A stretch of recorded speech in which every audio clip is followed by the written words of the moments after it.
Espero que estejam gostando dos vídeos, deixe seu like, compartilhe, porque é muito importante para o canal. Gratidão a todos vocês, meus queridos. News, um programa que faz a diferença, falando verdades todos os dias para você. Gente, mega operação contra o PCC. Urgente, tropas convocadas, acabou para Lula e Moraes.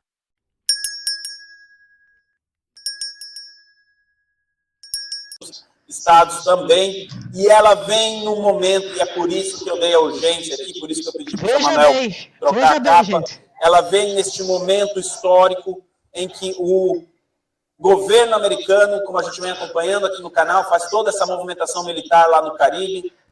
Existe uma pressão por parte do governo americano para cima do governo brasileiro de que classifique o PCC e o Comando Vermelho também, mas aqui especificamente a operação contra o PCC, como uma organização terrorista. A Denise aqui coloca, seção 301 em ação? Pois é, não podemos dizer que essa operação de hoje é especificamente algo relacionado à seção 301, mas podemos sentir aí uma certa influência, talvez, dessa pressão do governo americano, dessa pressão aberta aí através da seção 301 na operação de hoje. O Alexandre aqui coloca PCC e Cartel da Luçóis juntos. Pois é, a Raquel diz que coincidência, não. É nessa linha. Eu já vi que a audiência aqui está bem alinhada com a linha editorial aqui do nosso canal, e por isso que eu agradeço enormemente a contribuição dos senhores. Estaremos acompanhando aí no decorrer do dia, né? São 350 alvos. Enquanto eu estou ao vivo aqui, a operação ela ainda está acontecendo. Então, a gente precisa também esperar aí as próximas horas para as atualizações, mas eu repito, essa operação ela é muito, muito importante e não podemos desviciar ela de toda a operação que a gente está vendo no Mar do Caribe. Olha, os senhores querem um pouco de... Eu vou brincar aqui. Um pouco de chapéu de alumínio? Vocês me permitem isso? Coloquem aí no chat se os senhores me permitem uma boina de alumínio. Coloquem aí, só escrevam que sim. Pergunta se alguém foi preso, aparentemente vai ter prisão sim, tá? São 2.500 pessoas. Os senhores me permitem um chapéu de alumínio? A Nena aqui já colocou que sim. Senhora Nena, a senhora foi o voto decisivo aqui. Alguns dias atrás nós tivemos um avião da CIA no Brasil, né? É verdade. Inclusive em São Paulo e em Porto Alegre. É só o chapéu de... É só assim, tô chutando alto, assim, Sabe quando o jogador não sabe fazer com a bola e chuta no gol? Tô chutando aqui. Coloquem no chat aí se eu tô chutando muito longe. Esse avião que veio para o Brasil e que nem a Polícia Federal pôde entrar, são como se diz, é uma força de extração. São uma equipe especial dos Estados Unidos, certo? Que ela também combateu Bin Laden, um dos agentes, né? Prendeu, né, Bin Laden. Então, essa equipe de operação é hiper dos Estados Unidos. É o top do top do top, tá? Então, essas operações que estão acontecendo não são por acaso. Uma tem ligação com a outra. Mas tivemos aquele avião da CIA que deu o maior bafafá, e agora essa operação, sei lá, vai que, né? Não sei. É um chapéu de alumínio aqui, tá certo? Então, estamos aí acompanhando, o Alexandre disse que foi só turismo, né? O pessoal do avião da CIA, né? Foi fazer turismo em São Paulo, né? Em Guarulhos, tá certo? Já a Débora disse que eu estou marcando gol. Não sei, vamos ver. Você chutou, é gol. Tô chutando, tá? É uma brincadeira, pessoal. Eu não posso fazer uma relação direta com o avião da CIA, a operação de hoje, mas deixa uma pulguinha aqui atrás da orelha, deixa, né? Bom, agora sim, pessoal, como a gente precisa guardar as informações, tá dada a notícia, tá dada aqui, eu expliquei de maneira bem resumida a questão da operação. Vamos, o que seria... Presta atenção no que Ivan Kleber está falando, hein? Tema de capa dessa transmissão, que é essa treta. Treta não, desculpa. Retira a palavra treta. Dessa questão do Donald Trump com a família Soros, porque aqui o embate se torna realmente, a coisa começou a ficar séria, viu? Eu, se eu fosse a família Soros, aí começaria a ficar preocupada. Isso porque ontem o Donald Trump fez a seguinte publicação que eu vou ler aqui para os senhores. Jorge Soros e seu maravilhoso filho da esquerda radical deveriam ser acusados de rico. Eu vou explicar o que é esse rico, tá, pessoal? Que é uma sigla. É por causa de seu apoio a protestos violentos e muito mais em todos os estados da América. Não vamos mais permitir que esses lunáticos destruam a América, nunca dando a eles a chance de respirar e de ser livres. Soros e seu grupo de psicopatas causaram grandes danos ao nosso país. Isso inclui seus amigos loucos da costa oeste, em referência à Califórnia.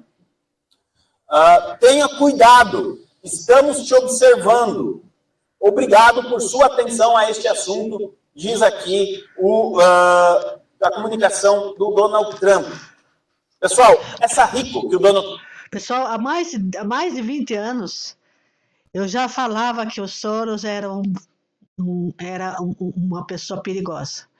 Porque naquela época ele comprou todos os congressistas, tá, dos Estados Unidos. Ele tinha todos na mão, tá? E ele se passava por um bom moço na sociedade, há mais de 20, 30 anos de sociedade, certo? Mas só que ninguém entendia por quê que acontecia tantas guerras pelo mundo, certo? Tudo promovido pelo Soros, certo? Porque eles tinham os congressistas, o Senado na mão, e ainda mais os futuros presidentes, porque eles colocavam quem eles queriam lá dentro, certo? Então, tudo isso para fomentar guerras, porque o Soros ele tem uma indústria de armas. E para ele ganhar dinheiro vendendo as armas, ele tinha que provocar uma guerra. Então, esse filho da P, esse Soros, é um baita de um comunista fardado de moço bonito. Tá? Então, vocês prestem atenção, é mais um que vai cair.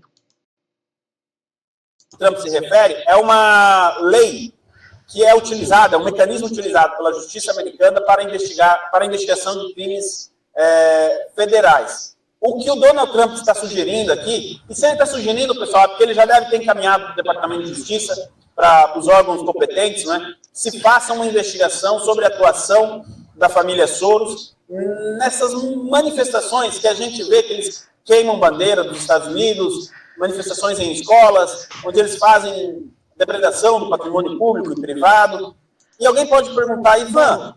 Trump já determinou que quem queimar a bandeira dos Estados Unidos será preso e vai ser condenado a 2 a 3 anos de prisão.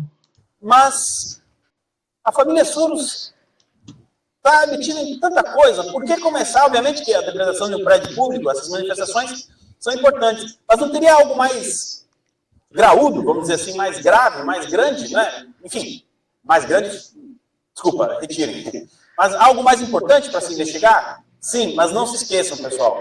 Al Capone, ele foi preso porque ele sonegou imposto. Tá? Foi isso que levou à prisão do Al Capone. Muitas vezes, você quer pegar um peixe grande por um crime grande, você começa por algo pequeno e vai puxando o fio da meada. E aqui a gente já tem uma ampla documentação, inclusive com denúncias feitas ao longo dos últimos anos. Inclusive o jornal New York Post, em abril do ano passado, denunciava que grupos ligados à Open Society do Jorge Soros financiavam essas manifestações anti-Israel que aconteciam nos campos universitários. Ali também tinha uma baderna, enfim, muita coisa acontecia. Diante deste cenário, me parece que a administração Trump, veja bem, não à toa ele passou um decreto há 2 dias visando a pena de 1 ano de prisão para quem queimar a bandeira dos Estados Unidos. Tem uma correlação, essa notícia, com a publicação do Donald Trump, tá, pessoal? E agora, então, ele pretende... alguém aqui disse que ele financiou o Black Lives Matter. Pois é. Só que o que acontece? Não é tão simples, porque a Open Society da família Soros não financia diretamente os grupos. Eles pulverizam a verba, o dinheiro, em várias ONGs, em vários grupos. Estou falando de centenas, tá, pessoal? E esses grupos, depois, por sua vez, pulverizam ainda mais o dinheiro em mais outras centenas de grupos, para que aí sim o dinheiro chegue no destino final nesses grupos que organizam essas manifestações e tudo mais. Então, é uma investigação bem complexa, mas eu acredito que se o Donald Trump publicou isso, é porque alguma coisa eles já têm em mente, alguma coisa já está sendo investigada. Agora, reparem, eu fiquei batendo na tecla semana passada, só deixa eu mexer, mudar a câmera aqui, desculpa. Depois eu vou mostrar para vocês, quem ficar até o final da live vai ver onde que eu estou fazendo essa live, vocês vão dar risada. Eu fiquei batendo na tecla na semana passada da visita do Alexander Soros ao Brasil e falei, olha, nós estamos ali, o Brasil é um campo dessa batalha.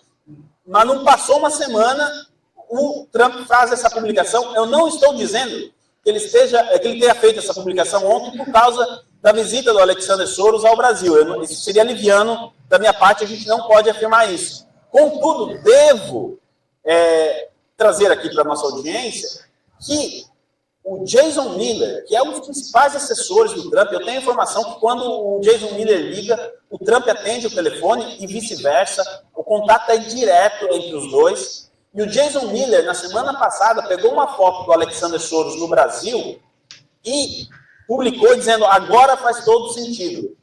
Né? Eu não posso afirmar isso 100%, mas eu tenho fortes motivos para acreditar que o Jason Miller alertou ao Donald Trump da visita do Alexander Soros ao Brasil. Tá? E não posso cravar que a publicação do Trump de ontem esteja relacionada a isso. E agora, por que eu falei que o jogo é sério agora? Porque realmente, não pensem, o Partido Democrata não é o grande rival político do Donald Trump e dos conservadores na América. É a família Soros. Quem tomou de assalto, eu escrevi um livro dos Estados Unidos, o Partido das Sombras, acho que o link está aí, né, Samanta, na descrição desse vídeo, quem quiser comprar lá na Amazon, junto com o Paulo Henrique, a gente escreve a atuação de que não teria, por exemplo, Barack Obama na presidência sem a família Soros. Então, a família Soros tomou conta de assalto boa parte do Partido Democrata, e é por isso que Donald Trump, os republicanos, vêm na família Soros como um grande rival político, né, grande adversário político, e não mais o Partido Democrata. Quem ajudou a implementar muito dessa agenda woke nos Estados Unidos foi a Open Society, o senhor Soros. O Alexander Soros recentemente disse, perdemos a eleição de 2024 e não fomos suficientemente de esquerda, não defendemos a pauta de esquerda como deveríamos ter defendido, sendo que ele foi derrotado nas eleições justamente por conta de uma pauta agressiva de esquerda, mas isso a gente pode debater outro dia. Então, agora, me parece que o Donald Trump abriu ali o caminho para que se faça essa investigação. É algo que muita gente... Olha, desde que eu entrei na internet, acho que é uma das perguntas mais recorrentes. Ivan, por que ninguém investiga a família Soros? Se fala tanto da família Soros, por que ninguém foi atrás? Como que não é nada feito? Bom, agora nós temos o presidente dos Estados Unidos da América fazendo essa declaração e dando a entender que se faça uma investigação. Ontem, o jornal Washington Post já dizia, Donald Trump faz acusações sem provar ou sem comprovar o que ele está falando, mas é lógico, né, meu amigo, você que escreveu lá também no Washington Post, se ele está pedindo a investigação, ele não tem como provar, ele quer que se investigue, se no final da investigação não tiver nada, não for provado nada, segue o jogo, mas que se faça a investigação dessa atuação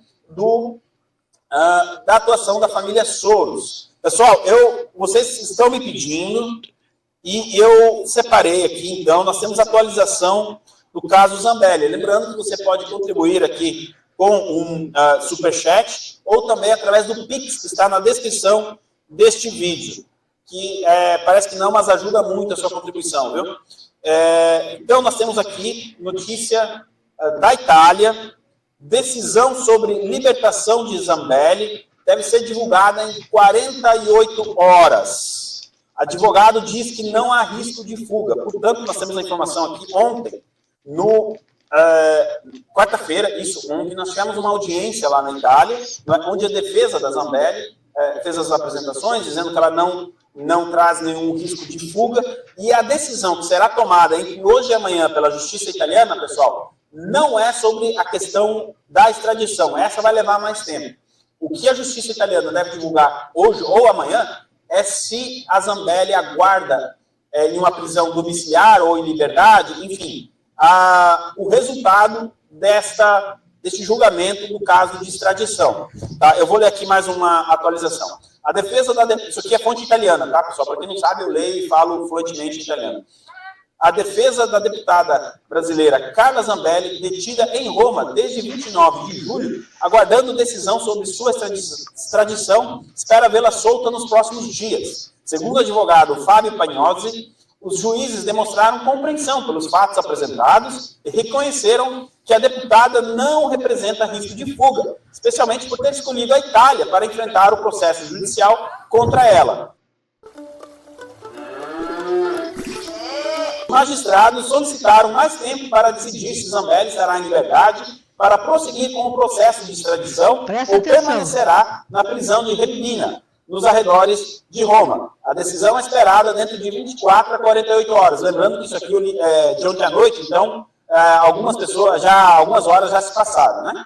Alvo de um mandato de prisão internacional, viajou para a Itália. Sua cidadania, repare que a ANSA.com aqui, é um portal italiano, ressalta que ela é cidadã italiana. Isso pode ajudar muito no caso dela.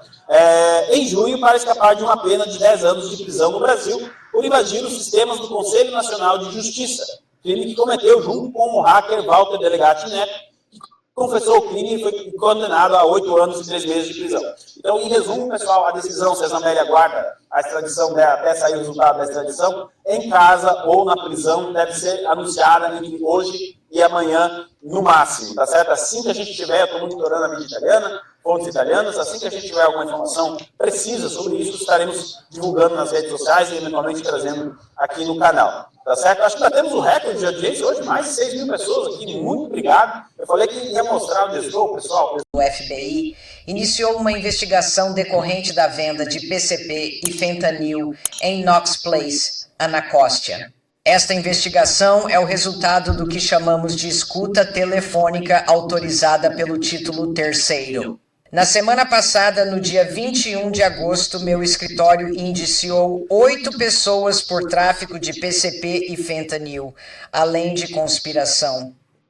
Os indivíduos que foram indiciados são os seguintes: 2 são da Califórnia, 1 é de Baltimore e 5 deles são da região de DC, Maryland, Virgínia. Agora, nesta manhã, em uma operação muito sofisticada e conduzida quase perfeitamente, o escritório de campo de Washington do FBI, junto com meu escritório, executou aproximadamente 20 mandados de busca residencial em DC, Maryland e Los Angeles. E quero agradecer à Polícia Metropolitana e à DEA por nos auxiliarem esta manhã em DC, Maryland e Los Angeles também. São presos. 7 dos 8 indivíduos indiciados, ainda há um foragido em uma acusação sob sigilo. 5 réus adicionais foram presos esta manhã como resultado da operação. Os fatos: os traficantes de drogas baseados em DC vendiam PCP e fentanil na região do quarteirão 2900 da Knox Place Southeast e arredores. Você pode ou não conhecer essa área, mas é um bairro que tem sofrido uma quantidade desproporcional de crimes violentos, incluindo 5 homicídios, pelo menos que saibamos, além de outros crimes violentos no último ano. Os traficantes de entorpecentes baseados em DC obtinham suas drogas por meio de Baltimore, e havia um co-conspirador que, por sua vez, importava entorpecentes da Califórnia. Então, isso incluiu um carregamento de 17 galões, isso mesmo, 17 galões de PCP que foi interceptado nos arredores de Topeka, Kansas, no início deste ano. E as apreensões de hoje e os mandados de busca incluíram 18 armas de fogo que vocês veem aqui na minha frente agora, incluindo um rifle estilo AR, uma espingarda, uma pistola estilo Draco, assim como... não sei se temos isso aqui na sua frente, além das armas apreendidas, uma prensa de comprimidos de fentanil, e também apreendemos aproximadamente 2 quilos de entorpecentes que incluem fentanil em pó, cocaína, assim como crack à base de cocaína. Os crimes: conspiração para distribuir entorpecentes, um condenado em posse de arma de fogo para promover o tráfico de drogas, e um dos réus era era um estrangeiro que foi deportado 3 vezes e estava em posse de uma arma de fogo. Ele também foi acusado de reentrada ilegal. Agora usamos o título terceiro para identificar os fornecedores. Um indivíduo chamado Thomas Hancock, de Baltimore. A fonte do seu suprimento era um indivíduo de Los Angeles. E é isso que a seção de crimes violentos e narcóticos, a seção de tráfico de narcóticos do meu escritório faz diariamente. E o que fazemos são investigações de longo prazo, e elas têm um impacto máximo devido ao tempo que investimos nesses casos. Doug Hancock, à minha esquerda, é o responsável pela seção de crimes violentos e tráfico de narcóticos. O que fazemos é subir na cadeia, que é o que todos os promotores procuram fazer, e foi exatamente isso que fizemos. Conseguimos prender alguns grandes traficantes de drogas prolíficos, baseando-nos não apenas no que vimos, mas também porque nossos agentes infiltrados estavam comprando uma quantidade incrível de drogas. O que nos mostra que a venda de drogas para pessoas nas comunidades da região de DC, Virgínia, Maryland, era de fato uma quantidade impressionante. Então, eu gostaria de identificar agora para vocês os indivíduos que foram presos. Thomas Hancock, 43 anos, de Baltimore, Maryland. Eric Prather, 43 anos, de Washington, D.C. Reginald Lassiter, 39 anos, de D.C. Leonard Edwards, 52 anos, de D.C. Daryl Riley, 39 anos, de Washington, D.C. Michael Thomas, 49 anos, de Los Angeles. E Sarda Smith, de Oxon Hill, Maryland. Agora, além disso, nós temos mais 5 indivíduos que detivemos, desculpe por isso, em decorrência do que vimos hoje. São eles: Jerica Misery, 35 anos, Melvina Rawlings, 40 anos, Damien Pelt Patty, 54 anos, Antoinette Lane, 64 anos e Terence Boyd, 42 anos. É disso que o presidente está falando. Isto é, a parte do nosso trabalho de limpeza do distrito e da capital do país. E embora isso não tenha acontecido em uma única noite, essas prisões, todas as 12, e a apreensão de todas essas armas indicam a gravidade do crime que está ocorrendo em nossa comunidade. E precisamos de toda a ajuda possível para garantir que façamos as prisões e que continuemos indo ao tribunal com casos sólidos, nos quais possamos obter condenações e sentenças apropriadas. E quero agradecer a todos os meus parceiros aqui, como eu disse, da DEA e do MPD, e o chefe Smith está aqui da Polícia Metropolitana, mas quero agradecer especialmente ao Phil Banks, do Escritório de Campo de Washington, o ADIC responsável pelo FBI, que esteve conosco desde o primeiro dia nesta investigação de longa duração.